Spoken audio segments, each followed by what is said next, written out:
सभी साथियों को मेरा नमस्कार। मैं नरेंद्र चौखुटिया, ओएस एचआरएमएस कार्मिक विभाग पश्चिम मध्य रेल भोपाल मंडल।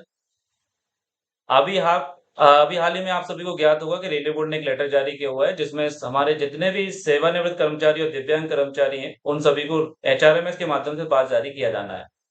तो इस संबंध में मैंने आप सभी की मदद के लिए, हेल्प के लिए एक छोटा-सा वीडियो बनाया है, जिसमें आप उसको देखकर, सुनकर अपना एचआरएमएस द्वारा पास स्वयं से जारी कर सकते हैं। तो आइए चलिए हम देखते हैं। सबसे पहले रेलवे बोर्ड का लेटर देखते हैं, गूगल पे चलते हैं।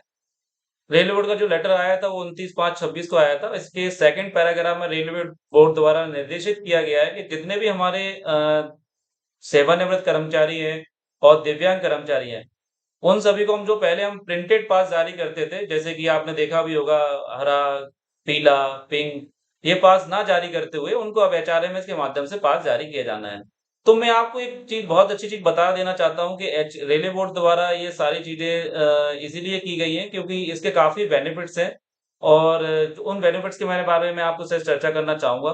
तो आइए चलिए हम देखते हैं कुछ बेनिफिट्स इसके बारे में। तो भारतीय रेलवे के एचआरएमएस पोर्टल के माध्यम से ऑनलाइन ई-पास प्राप्त करने के लिए सभी कर्मचारियों को बहुत अच्छी एक सुविधा प्राप्त हुई है। क्योंकि आप सभी जानते हैं कहीं न कहीं कि हम सभी ने देखा भी है कि पहले एक लंबा इंतज़ार करना पड़ता था कि एक पास बनवाने के लिए। जैसे कि अगर कोई सेवानिवृत्त कर्मचारी है, उनको कहीं बाहर जाना है, तो बाहर जाने के लिए पहले उनको एक प्लान में सोचना पड़ता था कि मुझे इस रूट का यहाँ से यहाँ तक का मुझे पास निकलवाना है और इसके लिए मुझे एक एप्लीकेशन देनी होगी कार्यालय में, यानी 1-2 दिन पहले मुझे जाना पड़ेगा या बताना पड़ेगा कार्यालय में कि मुझे इस रूट का पास चाहिए। तो इस सब चीज़ को देखते हुए रेलवे बोर्ड ने संज्ञान लेते हुए कहीं न कहीं एक बहुत अच्छी पहल की है कि मैं हमारे जितने भी सेवानिवृत्त और दिव्यांग कर्मचारी स्वयं से अपना पास जारी कर सकते हैं और अपनी यात्रा को सुगम बना सकते हैं। ठीक है? तो च आइए चलिए मैं इनके बारे में कुछ ऐसे कुछ की फैक्टर हैं जो अच्छे फीचर हैं, मुझे कहीं न कहीं लगते हैं कि ये वाक़ई में बहुत अच्छे हैं और हर एम्प्लॉयी को ये सुविधा मिलनी भी चाहिए कहीं न कहीं। तो जैसे कि समय और मेहनत की बचत। एचआरएमएस पोर्टल पे हम बैठे-बैठे, घर बैठे-बैठे अपना आवेदन सबमिट कर सकते हैं, एनी टाइम, किसी भी समय, किसी भी दिनांक में। कोई ऐसा रिस्ट्रिक्शन नहीं है, कोई ऐसा पाबंदी नहीं है और हमें हमारा सबसे बड़ा इसमें समय बचता है। जो हम पहले बार-बार एक किसी कार्यालय में चक्कर लगाते थे, एक एप्लीकेशन सबमिट करते थे, वहाँ पर आवेदन बाबूजी को देते थे, फिर वो बाबूजी भर के दे देते बना के दे देते थे, तो एक जो भी समय लेते थे। अगर कभी-कभार उनके पास बहुत ज़्यादा रश होता था, भीड़ होती थी, तो कभी-कभी हमें इस चीज़ के लिए 1 दिन का समय भी लग जाता था। फिर हमें अपना समय खराब करके कहीं न कहीं जाना पड़ता था उस पास को लेने के लिए। तो इस प्रक्रिया को कहीं न कहीं सुगम बहुत अच्छा बनाया गया है। दूसरा है तेज़ प्रक्रिया। हम एचआरएमएस के माध्यम से बहुत कम समय में एक जैसे कि आपने अपने विचार आया दिमाग में और आपने से मुझे पास निकालना है, मुझे मान लो भोपाल से दिल्ली का पास निकालना है, तो अपना पोर्टल लॉगिन करके आप आसानी से उस पास को निकाल सकते हैं। तो एक और वो तुरंत जनरेट भी हो जाता है। आप मतलब जैसे ही आप उसको अप्लाई करेंगे, अपनी यात्रा का डिटेल भरेंगे और उसमें वो आपको पास तुरंत जनरेट हो जाएगा आपके पास। तो तुरंत आपके पास मोबाइल में आपको दिखने लगेगा। तीसरा पॉइंट है मोबाइल या कंप्यूटर में सुरक्षित रखना। हम हमारे द्वारा जो पास जनरेट किया जाता है उसको हम कभी भी अपने मोबाइल के अंदर सेफ रख सकते हैं। अपने जो भी आप अगर लैपटॉप या पीसी चलाना जानते हैं, कंप्यूटर चलाना जानते हैं, तो वहाँ भी आप उनको सुरक्षित रख सकते हैं और अपना डाटा कभी भी किसी भी समय देख सकते हैं। अपना मोबाइल में अपना पास रख सकते हैं, उसमें भी देख सकते हैं कि और जब आपको रिज़र्वेशन लगता है कि रिज़र्वेशन करना है, तो आप तुरंत रिज़र्वेशन भी कर सकते हैं।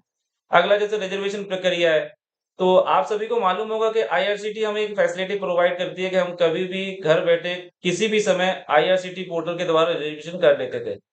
तो चूँकि अब आप हम सभी का जितने भी सेवारत कर्मचारी हैं और दिव्यांग कर्मचारी हैं, उनको भी रेलवे ने ये फैसिलिटी प्रोवाइड करा दी है अब। तो वो भी अपना आईआरसीटी पोर्टल या रेलवे के जो भी नज़दीक आपका पीआरएस काउंटर होते हैं, वहाँ पर आपको अपना एचआरएमएस का पास दिखाना है या जो मैसेज आपको मोबाइल पे आता है, वो दिखाना है और आपका पास बन के जारी हो जाएगा, वो टिकट बना के दे देंगे आपको। दूसरा चौथा पॉइंट इसमें मुझे अच्छा लगता है कहीं न कहीं सुरक्षित रिकॉर्ड। सुरक्षित रिकॉर्ड में जैसे कि जैसे मैंने कोई अपना पास निकाला, पिछला पास निकाला कि जिसमें मैंने 4 महीने पहले कोई यात्रा की थी, तो ये मेरा डाटा कहीं न कहीं मेरे एचआरएमएस पोर्टल पे दिखाई देगा। मतलब मैं अपनी बैक हिस्ट्री भी देख सकता हूँ आसानी से कि ये अगर मुझे अपना पुराना हिस्ट्री देखना है कि मैं पहले कहाँ से कहाँ गया था, किस तारीख को मैंने रिज़र्वेशन कराया था या किस तारीख को मैंने यात्रा की थी और कहाँ से कहाँ यात्रा की थी, क्या-क्या मैंने ब्रेक जर्नी ली थी। तो वो मैं अपने ये रिकॉर्ड भी मेरे को एचआरएमएस पोर्टल पे मिलेगा। पहले क्या होता था कि हमारे पास जो कागज़ी क जो पास मिलता था वो कहीं न कहीं गायब हो जाता था। आपने को देखा कि कभी हम पर्स में रख लेते थे, वो कभी फ़ोल्ड होने के कारण बिल्कुल एकदम अलग-अलग फट जाता था। तो वो इस सुविधा को भी बहुत अच्छा कहीं न कहीं उन्होंने रेलवे बोर्ड ने इस सुविधा को देखते हुए कहीं न कहीं सारी चीज़ें संज्ञान में ली है। तीसरी चीज़ है कागज़ की बचत। तो कागज़ की बचत मैं थोड़ा इस तरीके से देखता हूँ और मेरा कहीं न कहीं मानना है कि आप लोग भी इस तरीके से कि आज की डेट में हमारा पर्यावरण कहीं न कहीं इस चीज़ में काफ़ी इफ़ेक्ट पड़ रहा है। तो पर्यावरण संरक्षण में भी एक हमारा बहुत बड़ा एक योगदान है कहीं न कहीं सभी हमारे जितने भी कर्मचारी हैं। तो डिजिटल होने से पास का डिजिटल होने के कारण कहीं न कहीं जो हमारा पेपर वर्क होता था, वो काफ़ी हद तक कम हो गया है और आप आगे भी उससे कहीं न कहीं यूटिलाइज़ कम होता जाएगा। तो ये बहुत अच्छी पहल है कहीं न कहीं पर्यावरण संरक्षण में हमारी। तीसरी चीज़ है पारदर्शिता। पारदर्शिता को मैं इस तरीके से आपको बताना चाहूँगा कि पारदर्शिता में हम जैसे कि हम पहले पास लेते थे, तो पास में हमें डिसाइड करना होता था कि मुझे किस रूट से किस रूट के लिए पास चाहिए। जैसे कि मान लो मुझे मुंबई से कटरा के लिए पास चाहिए या वैष्णो देवी के लिए मुझे जाना है, तो पहले उसमें एक 15% का मार्जिन हुआ करता था। मैं जाता था किसी बाबू के पास या हमारे जो भी साथी हैं वो जाते थे किसी न किसी बाबू के पास, वहाँ पर देखते थे, एक रूट देखते थे कि इसमें मैं कहाँ से कहाँ तक का पास ले सकता हूँ। तो उस चीज़ को भी कहीं न कहीं एक एक तरीके से बहुत आसान बनाया है कि अब आप घर बैठे कभी भी, किसी भी समय अपने एचआरएमएस पे डाल के उस चीज़ को देख सकते हैं और उसमें आपको कोई परेशानी नहीं है कि आपको कहाँ से कहाँ जाना है, बस वो डेस्टिनेशन डालना है और आपको अपना पास रूट आपको क्लियरली दिख जाएगा और उसका आप पास जारी ले सकते हैं। तो चलिए हम चलते हैं एक बार थोड़ा-सा एक डेमो देख लेते हैं। एचआरएमएस पोर्टल पे गूगल पे चलते हैं। तो हम सभी को अपना एचआरएमएस कैसे लॉगिन करना है मैं आपको बता देता हूँ। तो जैसे कि सबसे पहले आपको एचआरएमएस डालना है। एचआरएमएस में आपको सबसे पहले एक वेबसाइट दिखाई देगी, Indian railway human resource management system. इसका जो यूआरएल है, जो जहाँ आप मेरा कर्सर देख रहे होंगे माउस का, कि मैं आपको दोबारा से बता देता हूँ। इसका जो यूआरएल है hrms.indianrail.gov.in/hrms। इसको हमें क्लिक करना है। क्लिक करने के बाद हमारे पास कुछ इस प्रकार की स्क्रीन दिखाई देगी। इस स्क्रीन में सबसे पहले मैं आपको एक छोटी-सी बात और बता देना चाहता हूँ कि जितने भी हमारे सेवानिवृत्त कर्मचारी हैं, जो कहीं न कहीं 2016 या उससे पहले भी या उसके बाद भी जो सेवानिवृत्त हो चुके हैं रेल से, तो उनको एक समस्या आती है कि उनको कभी-कभी ये ऐसा लगता है कि हमारे पास एचआरएमएस आईडी नहीं है, मुझे मालूम नहीं है या उनको नहीं पता होता है, तो इतना ज़्यादा सोचने की ज़रूरत नहीं है, परेशान होने की ज़रूरत नहीं है। इसमें एक एचआरएमएस में ऑप्शन आता है, यहाँ आपको दिखाई दे रहा होगा रिटायर्ड एम्प्लॉयी रजिस्ट्रेशन। मैं थोड़ा इसको ज़ूम कर देता हूँ आपको इस सब लिए। रिटायर्ड एम्प्लॉयी रजिस्ट्रेशन, जो मेरा माउस देख रहे पा रहे होंगे आप, इस पे आप उनको क्लिक करना है। क्लिक करने के बाद यहाँ पर इस प्रकार के कुछ ऐसा पॉपअप विंडो दिखाई देगा। तो यहाँ पर आप देख पा रहे होंगे कि एक पीपीओ नंबर लिखा हुआ है। तो जितने भी हमारे सेवानिवृत्त कर्मचारी हैं, उनको रेल जब वो सेवानिवृत्त होते हैं रेल सेवा से, तो उनको रेलवे द्वारा एक पीपीओ की प्रति दी जाती है। उसमें एक 14 डिजिट का एक नंबर लिखा होता है पीपीओ के नाम से ही। वो 14 डिजिट का पीपीओ नंबर यहाँ पर आपको रखना है, अपनी डेट ऑफ बर्थ रखनी है और यहाँ पर एक कैप्चर कोड दिया हुआ है, वो कैप्चर कोड इसमें डालना है और गो पे जाना है। तो इस जैसे ही आप इस पे गो करेंगे जाएँगे, तो आपको अपनी एचआरएमएस आईडी यहाँ पर आपकी एचआरएमएस आईडी दिखाई देगी। आपको मोबाइल नंबर दिखाई देगा, आपको रजिस्ट्रेशन नंबर दिखाई देगा, आपको मोबाइल नंबर भी यहाँ पर दिखेगा, एम्प्लॉयी नाम और मोबाइल नंबर।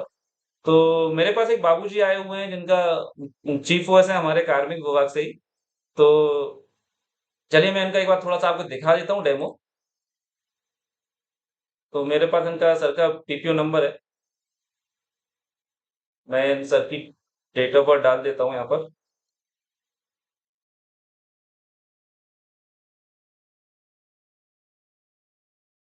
अब मुझे कैप्चर कोड करना है और मैं जैसे ही गो पे क्लिक करूँगा, ये मेरे को डिटेल दिखाई देगी। तो यहाँ पर मेरी एचआरएमएस आईडी दिखाई देने लगी आपको। यहाँ पर नाम दिखाई देने लगा, यहाँ पर डेज़िग्नेशन और यहाँ पर मोबाइल नंबर, ठीक है?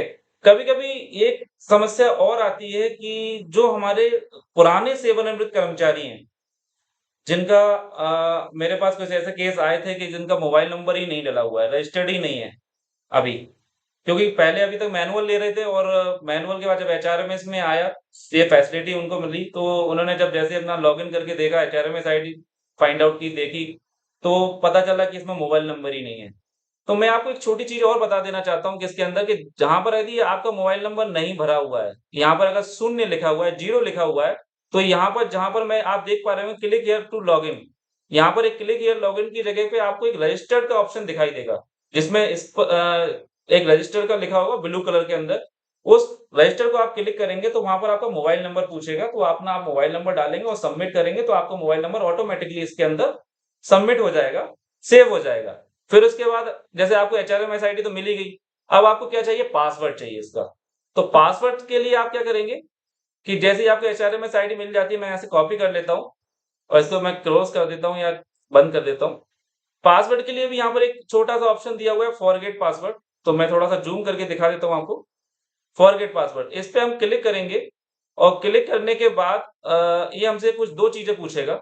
एक हमारी एचआरएमएस आईडी और एक हमारा मोबाइल नंबर। जो आपने मोबाइल नंबर डाला होगा, अगर रजिस्टर्ड है, पहले से ही लिखा हुआ है इसके अंदर, तो आप अपना वो वाला नंबर डालिए और अगर नहीं लिखा हुआ है, तो आप उसमें अपना जो भी आपने अभी रजिस्टर किया होगा, वो आप नंबर इसमें डाल सकते हैं।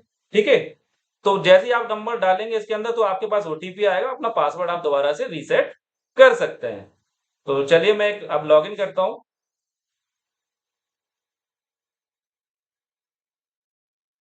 तो मैं सर का डाल देता हूँ लॉगिन आईडी।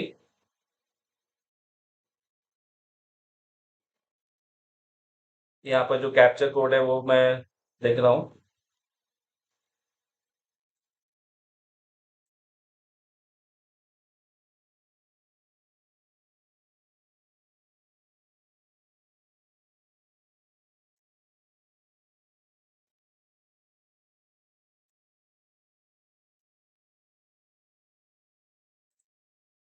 लॉगिन करने के बाद मेरे पास ओटीपी माँग रहा है, तो मैं बाबूजी से ओटीपी ले लेता हूँ। अ,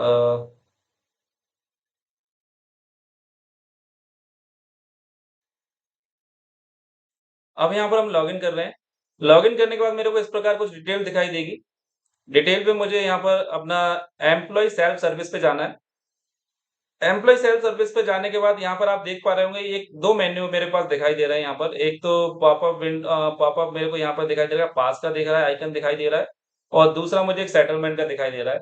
तो मुझे अपना पास जनरेट करने के लिए मैं यहाँ पर apply for e-pass oblique PTO, मैं आपको थोड़ा-सा और बताना चाहता हूँ कि जितने भी हमारे सेवानिवृत्त कर्मचारी हैं, उनको रेलवे द्वारा ई-पास यानी मानव पास की फैसिलिटी मिलती है, ना कि पीटीओ की।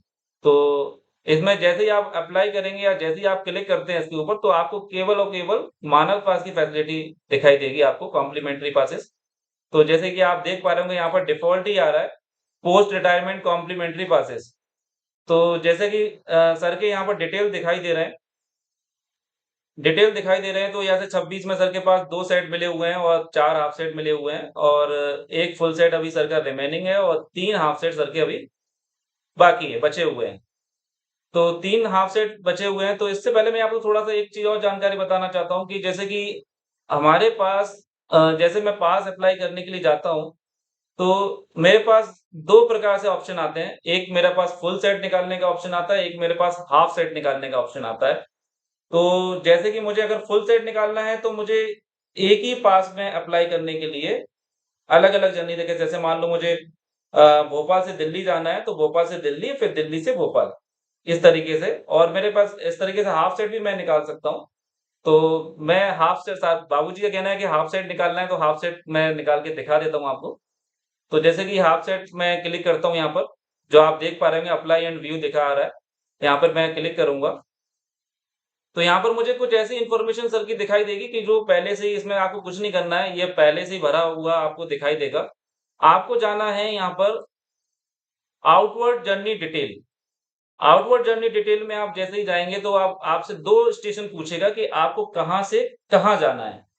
तो जैसे कि बाबूजी ने मुझे बताया है कि उनको भोपाल से नई दिल्ली जाना है या निज़ामुद्दीन जाना है, तो उनको उनको वहाँ का पास चाहिए। लेकिन उन्होंने मुझे 3 कंडीशन दी कि मुझे उनकी ब्रेक जर्नी भी शो करनी है। तो बाबूजी से मैंने पूछा कि आपको ब्रेक जर्नी कहाँ-कहाँ की लेनी है, तो उन्होंने मुझे 3 ब्रेक जर्नी बताई कि एक तो उनको झांसी चाहिए, दूसरा ग्वालियर, तीसरा आगरा। तो चलिए मैं आपको दिखा देता हूँ कैसे आप अप्लाई करेंगे। बहुत सिंपल है, बहुत आसान है। सबसे पहले आपको स्टेशन का जो आपको स्टेशन का नाम पता है तो स्टेशन डालिए। जैसे कि मैं भोपाल डालता हूँ, भोपाल।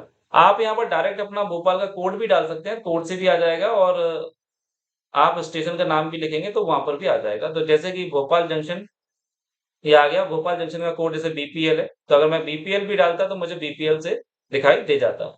दूसरा मुझे जैसे कि मुझे निजामुद्दीन जाना है तो निजामुद्दीन का जैसे मुझे कोड मालूम है एनजेडएम।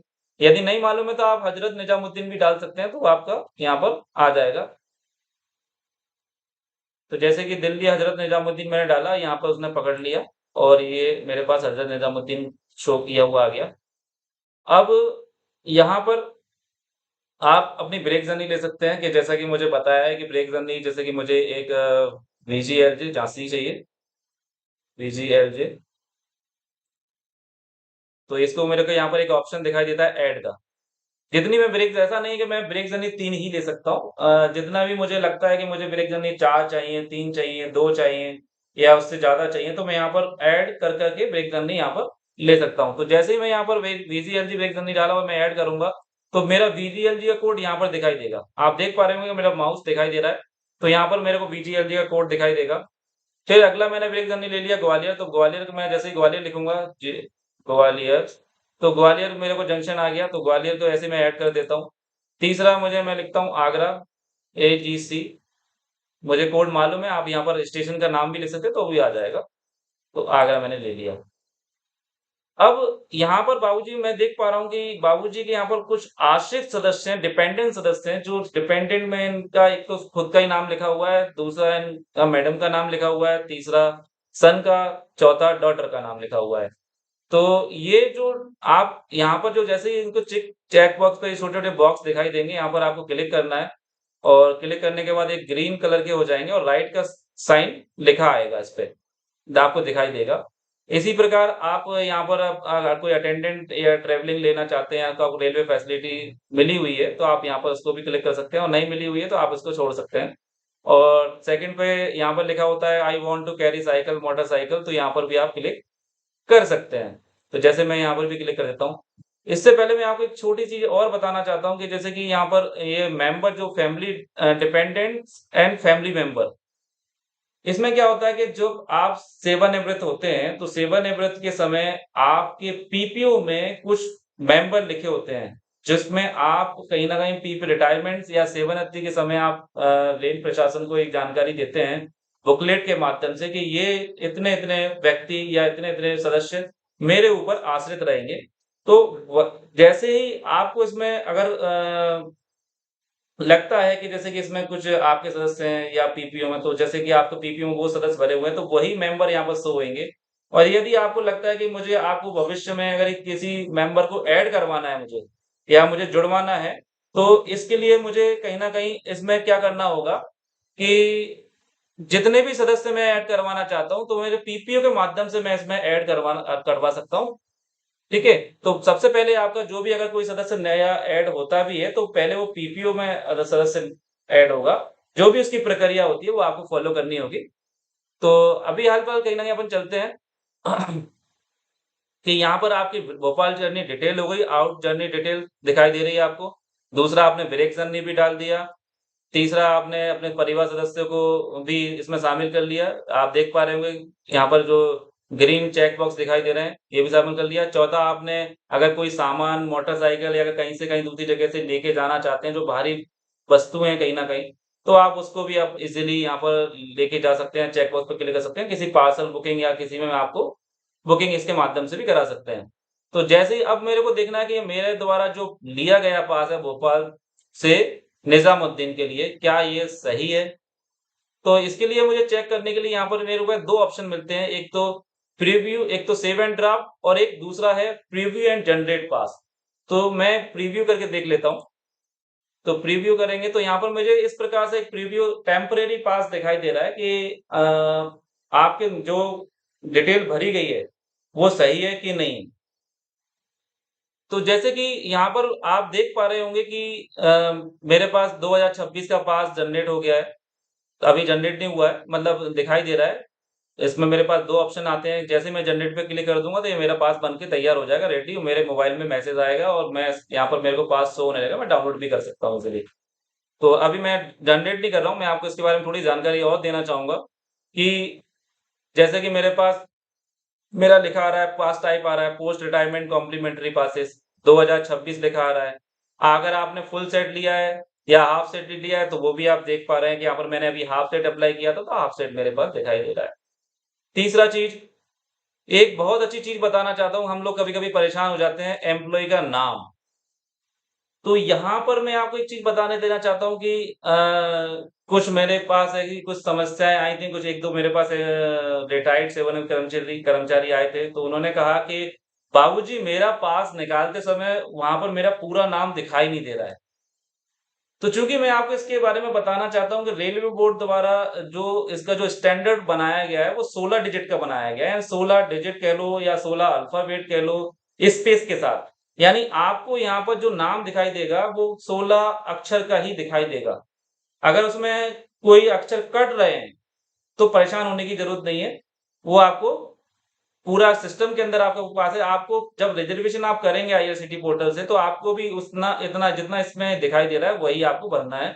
तो जैसे कि इन बाबूजी का नाम था गजेंद्र पाल सिंह, तो यहाँ पर सिंह की जगह पे केवल एसआईएन दिखाई दे रहा है ओनली। जो जीएच वर्ड है, वो यहाँ पर कट गया है।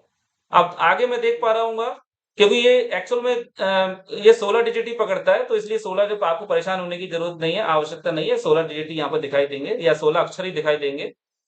उसके बाद यहाँ पर उम्र दिखाई देगी 60 वर्ष। उसके बाद जितने भी हमारे पास मेंबर थे डिपेंडेंट में, उनके नाम और उम्र दिखाई देगी। जो आप देख पा रहे होंगे मेरा माउस के जैसे कि नाम दिखाई दे रहा है, सरिता ऑब्लिक वाइफ ऑब्लिक 52, 52 आपकी उम्र है। चौथा जैसे तीसरा डिपेंडेंट है आर्यन सन 19, फोर्थ डिपेंडेंट है अक्षिता डॉटर 22। ठीक है? तो जो आपको यहाँ पर दिखाई जो आपने मेंबर डिपेंडेंट में लिए थे, वो सारे आपको यहाँ पर वन बाय वन दिखाई देंगे। और जो मैंने यहाँ पर पास निकाला था भोपाल से निज़ामुद्दीन, तो वो भी मैं यहाँ पर देख पा रहा हूँ कि जैसे कि भोपाल से जंक्शन से दिल्ली हज़रत निज़ामुद्दीन तक मैंने पास निकाला, तो वो मुझे दिखाई दे रहा है। तीसरा मैंने ब्रेक जर्नी ली थी, मैंने बाबूजी ने बताया कि मुझे 3 ब्रेक जर्नी चाहिए, ठीक है? तो ब्रेक जर्नी जैसे दिखाई दे रही है वीजीएलजी कोड झांसी का होता है, ग्वालियर, फिर उसके बाद आगरा। ठीक? आपकी यहाँ पर जर्नी डिटेल दिखाई दे रही है। जर्नी वैलिड कब तक है आपकी 14/11/26 तक आप वैलिड यात्रा कर सकते हैं इसमें, ठीक? उसके बाद एक चीज़ और बताना चाहता हूँ कि जो आपके पास जब भी आप आईआरसीटी के माध्यम से या पीआरएस काउंटर पे जाके रिज़र्वेशन करते हैं, तो यहाँ पर आपको जो पास में जैसा दिखाई दे रहा है, जैसे अगर मान लो इसमें मेरे को लिखा आ रहा है कि गजेंद्र पाल सिंह की जगह केवल एसआईएन दिखाई दे रहा है, तो मुझे केवल और केवल आईआरसीटी जो पोर्टल में मैं अपना नाम डालूँगा, मतलब ये नाम मैं दर्ज करूँगा, तो मुझे केवल इतना ही नाम भरना है, पूरा नाम नहीं भरना है। जैसे सिंह में SINGH होता है, तो जितना मेरा इसमें जैसे पास में SIN ही शो हो रहा है, तो मेरे को केवल SIN ही डालना है और जो उम्र मेरी यहाँ पर शो हो रही है, वही उम्र मेरे को अपने आईआरसीटी पोर्टल पे लिखनी है, दर्ज करनी है। तो ऐसे ही मेरे पास जितने भी डिपेंडेंट मेंबर हैं, उनका जो डाटा मेरे पास आई पास में दिखाई दे रहा है, बिल्कुल एज़ इट इज़ वैसे की वैसा आपको आईआरसीटी में अपने सदस्य भरने हैं। तो इस प्रकार मैं अपना पास आईआरसीटी के माध्यम से ले सकता हूँ। तो मैं एक चीज़ और दिखाना चाहता हूँ इसमें जैसे कि एडिट का ऑप्शन, मुझे लगता है कि थोड़ा-सा मुझे एक ब्रेक जर्नी और लेनी चाहिए थी बाबूजी को। तो मैं अपनी साइड से थोड़ा सजेस्ट कर देता हूँ कि बाबूजी आप कभी आपका मूड बने कि नहीं आप ले रहे हो तो कहीं न कहीं मथुरा भी घूम के आइए। तो जैसे कि यहाँ पर 3 जर्नी तो अ, यहाँ पर लिखी हुई है बीजीएलसी ग्वालियर एंड आगरा। वहाँ मेरे को मान लो लगता है कि मुझे एक जर्नी और ऐड करनी है ब्रेक जर्नी। तो मैं यहाँ पर एक ब्रेक जर्नी ऐड करने के लिए यहाँ पर एडिट एप्लीकेशन पे क्लिक करूँगा, तो मेरे पास पूरी डिटेल वापस आ जाएगी वैसे की वैसे। तो यहाँ पर मैं अपनी एक जर्नी और एडिट कर सकता हूँ। जैसे कि मथुरा का कोड मुझे मालूम है तो मैं एमटी डाल देता हूँ। मथुरा लिख ही देता हूँ चलो, मथुरा जंक्शन। तो एमटीजे यहाँ पर कोड आ गया। इसको मैं ऐड कर सकता हूँ और ऐड करने के बाद सारे मेरे चेक बॉक्स टिक लिखे हैं, सारी चीज़ें मेरी फिल हैं पहले से ही, तो मैं जनरेट पास पे प्रीव्यू पे करूँगा। तो ये मेरे पास आप देख पा रहे होंगे यहाँ पर एमटीजे और मेरा बढ़ गया।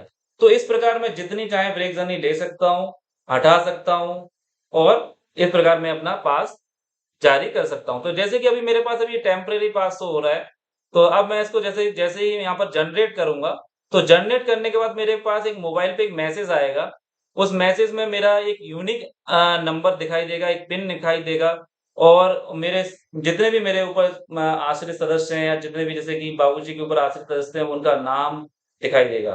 तो वो मैसेज जैसे कि मैं आपको दिखा देता हूँ, बाबूजी का जनरेट अभी बाद में करेंगे, तो मैं आपको एक मैसेज दिखा देता हूँ, किस टाइप से मैसेज आएगा। मेरे पास एक मैसेज है, तो चलिए मैं दिखा देता हूँ।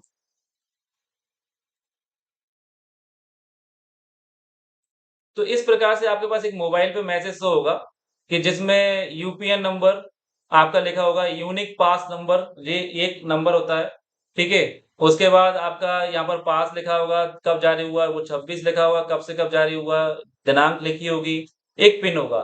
यहाँ पर 2 चीज़ें महत्वपूर्ण है, एक तो ये यूपीएन नंबर महत्वपूर्ण है आपका, एक पिन महत्वपूर्ण है। तो अगर आप किसी पीआरएस काउंटर पे जाते हैं, तो उनको आपको ये डिटेल बतानी होगी और अगर ये आप लगता है कि आप आईआरसीटी पोर्टल से रिजर्वेशन कर लेते हैं, आपकी फैमिली में कोई भी कर लेता है, तो आप वो कभी भी ये डिटेल आप डालेंगे तो उसमें ये सारी चीज़ें शो हो जाएँगी और अपना आप ईज़िली तरीके से पास ले सकते हैं। तो इस तरीके से मैं अपना पास यहाँ पर अब मैं आपको एक डेमो भी दिखा देता हूँ एक। तो इस प्रकार आप अपना पास जारी कर सकते हैं, देख सकते हैं, ले सकते हैं। तो जैसे कि यहाँ पर इश्यू पासेस में अपन चलते हैं, तो यहाँ पर माय इश्यू पासेस कि जैसे कि एक पास निकाला हुआ है, तो इस पास की जर्नी आपको यहाँ पर एक पॉपअप विंडो दिखाई देगी कि जैसे पोस्ट रिटायरमेंट कॉम्प्लीमेंट्री पासेस ये निकाला हुआ था आरकेएमपी तो निजामुद्दीन, ठीक है? यहाँ पर मेरा यूपीएन नंबर जनरेट हो चुका है और यहाँ पर एक मैसेज अगर आप मोबाइल पे इन केस किसी कारणवश या नेटवर्क के कारणवश या कोई मोबाइल पे मैसेज नहीं आ पाता है, तो आप यहाँ पर रीजनरेट भी टेक्स्ट मैसेज भी क्लिक कर सकते हैं कि आप जनरेट मैसेज पे भी जाएँगे तो क्लिक करेंगे तो आपके मोबाइल पे दोबारा से मैसेज पहुँच जाएगा। यदि आप पता चला कि मोबाइल नहीं चल रहा है, वर्क नहीं कर रहा है, तो आपका जो रजिस्टर्ड ईमेल जो आपका एचआरएमएस में दर्ज है, आप ईमेल पे करके भी आप मेरा माउस देख पा रहे होंगे सेंड ईमेल। यहाँ पे आप ईमेल के थ्रू भी अपना पास ले सकते हैं, अपना डिटेल देख सकते हैं, आपकी ईमेल आईडी पे पहुँच जाएगी। तो चलिए मैं एक यहाँ पर जनरेट पास आपको दिखा देता हूँ। तो जनरेट पास जैसे कि इस प्रकार जनरेट पास हो गया है, ठीक है? यहाँ पर आप देख पा रहे होंगे ये सदस्य लिए थे, यहाँ पर इस तरीका ये सारी चीज़ें बाँटे, आप इसको डाउनलोड कर सकते हैं यहाँ से, 2 वर्ज़न डाउनलोड होके आते हैं, एक डाउनलोड इन इंग्लिश और एक डाउनलोड इन हिंदी। तो जिस प्रकार आप डाउनलोड करना चाहते हैं वो डाउनलोड हो जाएगा, जैसे डाउनलोड पे क्लिक करेंगे तो डाउनलोड हो जाने लगेगा और अपने मोबाइल में आप सेव करके रख सकते हैं। तो जैसे कि मैं डाउनलोड कर लेता हूँ और डाउनलोड करके मैंने ये सेव कर दिया, यहाँ पर मैं नाम दे देता हूँ बाबूजी का ही नाम लिख देता हूँ, गजेंद्र जी और मैंने ये सेव कर दिया अपने डेस्कटॉप पे। तो ये पास में इसलिए जो मेरा सेव हुआ है, ये मैं अपने मोबाइल पे भी रख सकता हूँ, कभी भी, किसी भी समय। ये मेरे पास सेव होके आ गया, इसमें सभी यात्रा डिटेल है मेरी पास और मैं इस पे आसानी से आईआरसीटी के माध्यम से घर बैठे कभी भी अपना रिज़र्वेशन कर सकता हूँ। तो थैंक यू बहुत-बहुत धन्यवाद आप सभी का। आप लोगों ने वीडियो देखा और आप अपने पास जारी कर सकते हैं स्वयं के सहायता से। तो थैंक यू बहुत-बहुत धन्यवाद।